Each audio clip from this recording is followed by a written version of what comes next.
ఇట్లా పోతాయని అనలే బిడ్డ అనలే. ఊర్లో ఏం లేదు, ఊళ్ళు ఇంత తాగుండా అమ్ముకొచ్చుకున్నా, ఈడ కట్టుకున్నా. ఇద్దరు కొడుకులు ఒక బిడ్డ కట్టుకున్నా. ఏం లేదు, ఇద్దరు కొడుకులు ఇన్నే ఉంటారు, బిడ్డ ఇన్నే ఉంటది. ఈ పోతాయని అంటుర్రు, మరి అప్పటి నుంచి అనలేదు, ఇప్పుడు పోతాయి అంటుర్రు. ఎక్కడ పోతామని మేము తిండి తినకుండా ఒక్కడి నుంచి ఈ లోటి చిచ్చు నుంచి ఎడతాను. మాకేం లేదు బిడ్డ, ఆధారు ఇదే ఉంది. మా ఇల్లు లోపడుతుంది దీన్ని. నోటీస్ మీ ఇంటికి? ఇంటి దాకా రాలే, అక్కడిక్కడ చెప్తాండ్రు. ఇవాళ ఎవరిదైనా ఒకటే కదా, ఎవరి ప్రాణాలైనా ఒకటే. ఇట్లా చేయటం కూడా భావ్యం కాదు. ఎవరైనా కూడా ఇల్లు నోటీసులు ఇస్తున్న, నోటీసులు ఇవ్వటం కాదు. ఇవాళ దేనికి ప్రాబ్లం అయింది?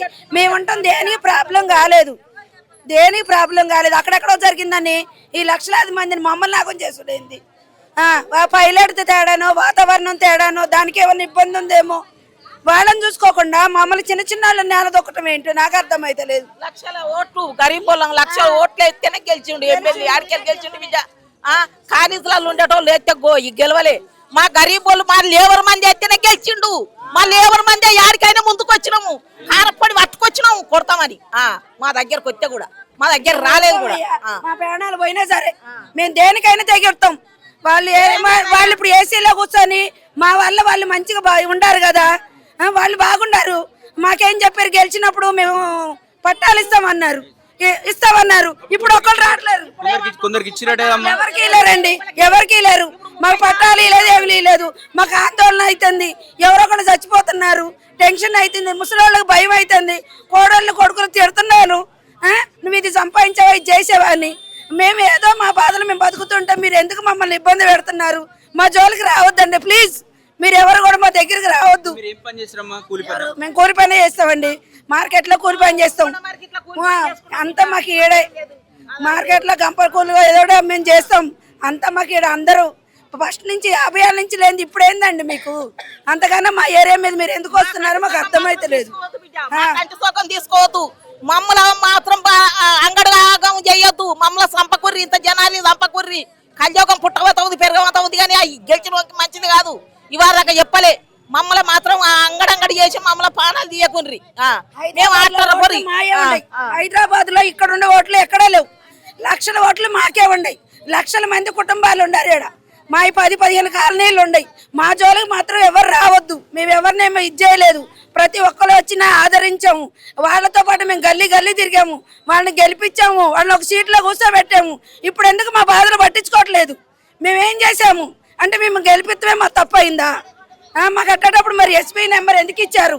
రోడ్లు ఎందుకు పోసారు? పైపులు ఎందుకు వేసారు? కొబ్బరికాయలు ఎందుకు కొట్టారు? మీరు వచ్చి కొబ్బరికాయలు కొట్టిర్రు, ప్రతి దానికి వచ్చి సన్మానాలు చేయించుకుంటారు.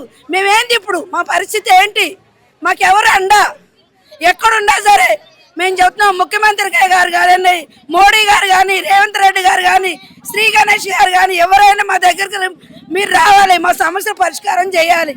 మా గాథలు బాధలు పట్టించుకోవాలి. ఎందుకంటే మీరు మమ్మల్ని ఇంత ఇబ్బంది పెడుతున్నారు. మేము కూడా మనుషులమే. మేమేం మీ ఆస్తులు గుంజుకోవట్లేము. మా బాధలు మేము పడుతున్నాం. మేము కాయ కష్టం చేసుకున్నాం, పొద్దంతా పని చేస్తాం. రేపు మేము వచ్చి ఉన్నాం. 30 గజాల జాగాలో మేము మమ్మల్ని ఎందుకు? 30 గజాల జాగా మీకేంది? మేము వేల మంది, లక్షల మంది బతుకుతున్నాం. అంటున్నాం బిడ్డ. మమ్మల్ని అన్యాయం చేస్తే మాత్రం ఈ పబ్లిక్ బతకలేరు. మమ్మల్ని అన్యాయం చేయొద్దు. ఆడ కుళ్ళ జాగుందో ఆడ తీసుకోమనాలే కానీ మమ్మల్ని మాత్రం ఆగం చేయొద్దు. మేము బతకం, మా పిల్లలు, మేము, మా కుటుంబం మొత్తం ఈయనే ఉన్నాం కానీ మమ్మల్ని ఆగం చేస్తే మాత్రం బతకం. మేము, మా పిల్లలు మమ్మల్ని బతకని ఇయర్. మేము బతకం, మేము ఉండం. ఏ వచ్చినా కానీ గల్లి గల్లి తిరిగి ఓట్లేసినాం. మేము ఆ ఇండ్లకి వెళ్ళి వరదలు పోయినాయి. గాసులున్న దీపాలు పెట్టుకొని ఉన్నాము.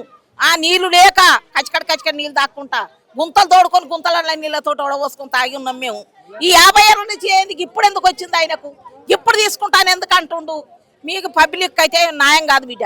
మమ్మల్ని న్యాయంగా ఉంచుర్రి, మమ్మల్ని న్యాయం చేయండి పబ్లిక్. నమస్కారం.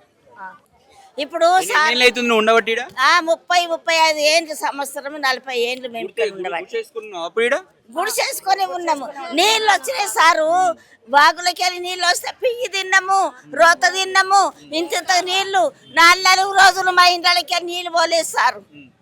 10 రూపాయలు 2 రూపాయలు కూలి చేసుకొని పియ్యి ఎత్తుకొని బతికేని. మాకు 2 రూపాయలు కూలి చేసుకొని బతికి మేము జబకేసుకొని ఇల్లు కట్టుకున్నాం సార్. అది ఏమి మాకు 1000 ఫీట్లు లేవు. 35 ఫీట్లేమో 20 ఫీట్లేమో పొడవుల అడ్డం 15 ఫీట్లు సార్. అదే 15 ఫీట్లు 35 ఫీట్లే. 35 ఫీట్లలోనే మేము పిల్లలే పెట్టుకొని కిరుకులు ఉన్నాం సార్. ఇప్పుడు ఇల్లు కట్టుకుంటే వీళ్ళు వచ్చి లాక్కుంటా ఉంటారు. ఏ లాక్కుంటున్నారు. ఎట్లా సార్ మరి మేము ఎక్కడ పోవాలి? ఊళ్ళల్లా మేము ఇండ్లు అనుకున్నాము, జాగలు అమ్ముకున్నాము. ఇక్కడ పిల్లలు బతుకుతారు, భవిష్యత్తు మంచిగా ఉంటుంది అని ఇక్కడ వచ్చి ఉన్నాము. మేము ఏడపోయి ఉండలేదు, ఎక్కడనే మేము ఉంటాము, ఇక్కడనే మేము ఉంటాము. మేము మా ఇంటి తీసేయొద్దు. సార్కు శనార్థి చెప్పుండి. మీ అందరికీ వందనాలు. చెప్పండి అమ్మా. సార్కు ఎక్కడి నుంచి వచ్చారు? చాలా ఇక్కడనే ఇక్కడనేనా? ఆ. ఓకే. ఇల్లుందా? ఇల్లు కట్టుకున్నాం సారు. తీసేది కదా ఇక ఈ కంటైన్మెంట్లో ఊకపోతానా పొద్దున్న లేచి ఓకే. పొద్దుగాల 6 గంటలు లేచిపోతే ఇయ్యాల కొత్త సఫాయి పని చేస్తారు. ఆ. మాకు పని లేదు. ఏం చేయాలి సార్? పని లేదు, డ్యూటీ లేవు, మా పిల్లలకు ఎవ్వరికి ఏం లేదు. ఏమైనా కష్టం చేస్తే తిన్నట్టు లేకపోతే పన్నట్టు. ఇంత పైస చేసుకొని అదో ఇదో అమ్ముకొని ఇల్లు కట్టుకున్నాం. ఇయ్యాల రోజున తీసేస్తామని అంటే అప్పుడు ఒక్కటి రెండు కట్టుకోగానే వచ్చి తీసేస్తారు. ఇక ఈ 2-3 పోయి మీకు రోడ్లు పడే కరెంట్ వచ్చి ఇంకా తీసేస్తారా అని మీకు ఒకటి ఉంటాయి కదా. కరెంట్ వచ్చే, రోడ్లు పాడే, స్తంభాలు పాడే, అన్ని పాడే. ఏంది ఇప్పుడు ఇట్లా TV9 వాళ్ళు వచ్చి తీసుకుపోతారు అంటే ఎందుకు ఇట్లా చేస్తాడా సారు? అందరికి మీకు నమస్కారం సారు. మాకు ఇల్లు తీసేయద్దు, మా ప్రాణాలు పోతాయి. ఇక మేము బతికేది వీలే లేదు. మా గరీబులో కడుపు మీద కొట్టకు సారు. నువ్వు ఎంత ఎంత ఎంతైనా చేసుకో, ఏమైనా చేయి, కానీ మా గరీబుల కడుపు మీద కొట్టకు, మాకు ఇల్లు లేకుండా చేయకు. ఈత ప్రాణాలు పోతాయి. కాయ కష్టం చేసి చేసుకున్నావు తండ్రి, నీ కాలుతా. సరే, ఇప్పుడు ఎయిర్పోర్ట్దే భూమి అనుకుందాం, లేకపోతే కంటోన్మెంట్దే భూమి అనుకుందాం. ఇక్కడ ఇన్ని సంవత్సరాల నుంచి ఈ రోడ్లు వేస్తా ఉంటే, ఇక్కడ కరెంట్ వస్తూ ఉంటే, ఇక్కడ ఉన్నటువంటి అడ్రస్ ఏది కట్టుకున్న ఇల్లుకు అడ్రస్ ఇస్తూ ఉంటే, మరి ఇక్కడ ఉన్నటువంటి అధికారులు ఏం చేసిర్రు? అప్పుడు గుర్తు రాలేదా? మరి సరే, మీరు గోడ కట్టుకున్నారు, అక్కడ గోడ మనకు కనిపిస్తుంది కదా, ఆ గోడ కట్టుకున్నారు. మరి ఇక్కడ వరకు ఎందుకు కట్టి మీ ల్యాండ్ అయినప్పుడు ఇక్కడ వరకు కట్టుకోవాలి, అక్కడ వరకు ఎందుకు కట్టుకుర్రు? అంటే ఇక్కడ మీ ల్యాండ్ మీకు కాదని అప్పుడే అనుకుర్రు కదా, క్లియర్ కదా. ఇప్పుడు బస్తీ వాసులు ఉన్నారు, వాళ్ళు ఇక్కడ కూడా సార్ ఆ సంతకుండే అది తీసేసి ఇక్కడ కట్టిండ్రు. ఇక్కడ కట్టి ఇక్కడ కట్టి గుళ్ళు కట్టుకోండి, దేవుని గుళ్ళు కట్టుకున్నారు. మేము ఇండ్లు కట్టుకొని శురు చేసినాం. మేము ఎక్కడ ఉన్న పోము, మాకు ఎక్కడ ఉన్న మాకు తీసేసే అవసరం లేదు, మాకు ఎక్కడ కూడా ఇచ్చే అవసరం లేనే లేదు. క్లియర్. ఇక్కడ వాళ్ళు ఒకటే చెప్తా ఉన్నారు, మాకు కరెంటు ఇచ్చిర్రు, మాకు నీళ్ళు ఇచ్చిర్రు, మాకు రోడ్లు ఇచ్చిర్రు. ఇవన్నీ ఇచ్చినాక ఇప్పుడు మాది కాదంటుర్రు. సరే, క్లియర్. ఇక్కడ వీళ్ళ అధికారులకు తెలుసు, ఇక్కడ ఉన్న నాయకులకు తెలుసు. ఇక్కడ ఉన్న ఏ ఇల్లుకు పర్మిషన్స్ ఉండవు. ఇక్కడ ఏళ్ళ నుంచి 50-60 సంవత్సరాల నుంచి ఇక్కడ ఉన్నటువంటి ప్రజలు ఇక్కడ ఫస్ట్ గుడిసె వేసుకొని తర్వాత చిన్నగా అక్కడనే ఉండి ఇల్లు కట్టుకున్నారు.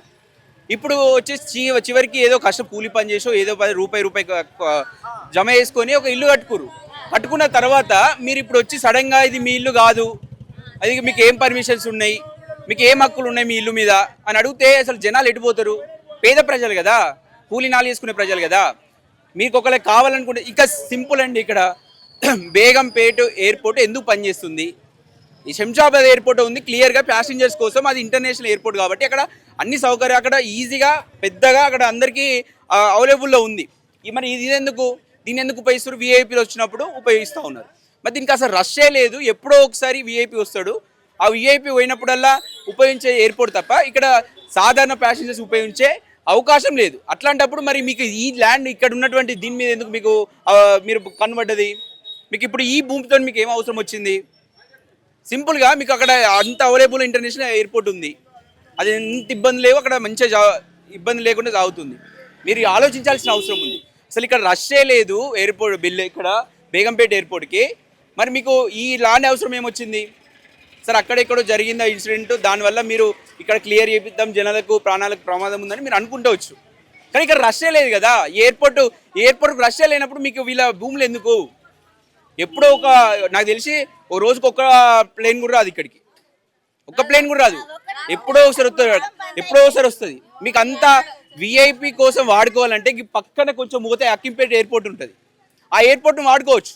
దీన్ని అసలు క్లోజ్ చేయాల్సిన అవసరం ఉంది, ఎందుకంటే ఇంత జనాలు ఉన్నారు, ఈ మధ్యలో ఉంది కాబట్టి. అవసరమైతే క్లోజ్ చేయండి. అక్కింపేట ఎయిర్పోర్ట్ ఉంది, అది వాడుకోండి. కానీ అది పక్కన పెట్టి దీన్ని ఇంకా డెవలప్ చేస్తాము, లేకపోతే ఇంకా ఇక్కడ ఎయిర్పోర్ట్ అథారిటీ ల్యాండ్ ఉంది, ఇక్కడ దాకా తీసుకొస్తాము, ఇక్కడ ప్రజల ప్రాణాలకు ఇబ్బంది ఉంది ఎయిర్పోర్ట్ వల్ల అని అన్నప్పుడు మీరు మరి వీళ్ళ ఇంతమంది లక్ష పైన ఉన్నారట జనాలు. వీళ్ళందరూ ఎటు పోతారు? ఈ జనాలంతా ఎటు పోతారు? మీరు అట్లాంటి సమయంలో అప్పుడే ఈ రోడ్లు పడేటప్పుడు, కరెంట్ ఇచ్చేటప్పుడు, ఇంటి కట్టుకుంటప్పుడు వచ్చి అధికారులు ఆపితే ఇంతవరకు వచ్చే ఉండేది కదా. ఇది అధికారుల నిర్లక్ష్యం కదా, క్లియర్గా కనిపిస్తూ ఉంది. అప్పుడు ఆపుంటే ఇంతమంది జనాలు ఇన్ని బిల్డింగ్లు వచ్చేవి కావు. వాళ్ళ ఆస్తి నష్టం ఇప్పుడు మీరు చూద్దాం. ఇప్పటికైనా ఇక్కడ ఉన్న ముఖ్యమంత్రి సెంట్రల్ గవర్నమెంట్లో ఆధీనంలో ఉంటుంది కాబట్టి కంటోన్మెంట్ బోర్డు. సో వాళ్ళు ఇక్కడ ఉన్నటువంటి ఎంపీ కావచ్చు, ఎమ్మెల్యే కావచ్చు, ముఖ్యమంత్రి కావచ్చు, ఆ కేంద్ర ప్రభుత్వంతో మాట్లాడి ఒక ఎంతో పెట్టండి సరే, ఒక G+1 ఇస్తారా, ఎంతో ఇస్తారో అది ఒక లిమిట్ పెట్టి ఇక్కడ ఉన్న ప్రజలను మాత్రం ఇక్కడి నుంచి వెళ్ళగొట్టే ప్రయత్నం మాత్రం చేయకండి. వీళ్ళు ఇక్కడితో ముడిపడి పెట్టుకున్నారు. వీళ్ళ జీవనం మొత్తం ఒక 50 సంవత్సరాల నుంచి ఇక్కడ ఉంటుర్రు. ఆలోచించాలి ప్రభుత్వం, ఒక సానుభూతితో ఉండాలి. మీరు అంటారు లీగా అన్నీ కరెక్ట్ ఉండాలి, చట్టబద్ధంగా పోవాలి, అదన్నీ చెప్తారు, చట్టాలు ఉన్నాయి అవన్నీ పాటిస్తామని అంటారు. అసలు చట్టాలు కాదు, ఉన్న పేద ప్రజల పట్ల మీకు సానుభూతి ఉండాలి, వాళ్ళ పట్ల ప్రేమ ఉండాలి. అది ఆ దృష్టిలో మీరు ఆలోచించి వీళ్ళకు ఏం చేయగలుగుతాం మరి ఇక్కడ ఉంది, అదంత ఇంపార్టెంట్ ఏం కాదు. కాబట్టి ప్రభుత్వము, అధికారులు ప్లస్ నాయకులు కలిసి వీళ్ళకి ఏం న్యాయం చేయగలుగుతో చేయాల్సిన అవసరం ఉంది. కెమెరామెన్ వంశీతో అక్షిత్, హైదరాబాద్.